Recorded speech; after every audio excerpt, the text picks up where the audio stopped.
Për çdo ditë pjesëtarët e policisë ballafaqohen me sfida të ndryshme sa i përket dhunës në familje, prishjes së rendit dhe qetësisë publike, kaosit në trafik dhe të tjerë. Jo rrallëherë ata duhet të përballen edhe me situata të palakmueshme, nga se gjithnjë e më shumë janë shtuar vepra të ndryshme, nga vrasjet e deri tek vjedhjet, nga rrahjet e deri tek gjobat. Të parët në terren janë policët, por jo rrallëherë edhe qytetarët janë të kënaqur me punën e tyre. Por sot policët shënojnë ditën e tyre. Kanë fest, por edhe punë. 7 maj kremtohet si dita e policisë për të vlerësuar kontributin që jep policia në rendin dhe qetësinë publike. Ish polici dhe zëdhënësi i policisë Fatmir Rexhepi deklaron se kushtet e policëve janë solide, megjithatë ka vend për përmirësim duke marrë parasysh rrethanat në të cilat veprojnë. Uniforma blu për çdo ditë ballafaqohet me sfida të ndryshme, saqë për çdo ditë duhet të marrim vendimin, kemi raste kur duhet të marrësh vendim moment për momentin për të zbuluar apo për të realizuar apo për të zbardhur një vepër e cila ka ndodhur.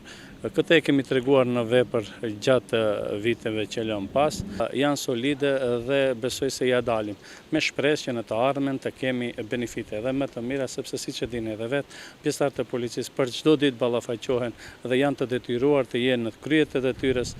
Për pjesëtarët e policisë nuk ka orar gjumi dhe orar për shëtitje, por në moment që je i thirrur nga udhëheqësia, ti je i detyruar që të paraqitesh në stacionin policor dhe të jesh në krye të detyrës.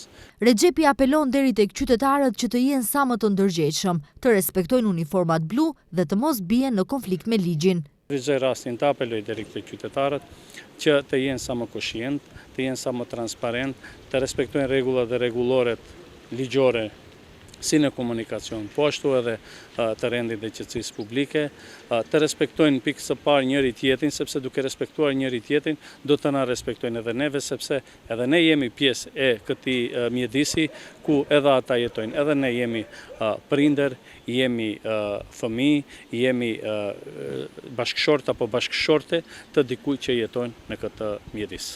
Për ndryshe me rastin e 7 majit, ditës së policisë së Maqedonisë, kryesia e sektorit për punë të brendshme Tetov ka bërë homazhe tek policët e rënë në Tetov dhe Gostivar dhe kanë vendosur lule para pllakave përkujtimore të pjesëtarëve të forcave të sigurisë që humbën jetën në mbrojtje të atdheut.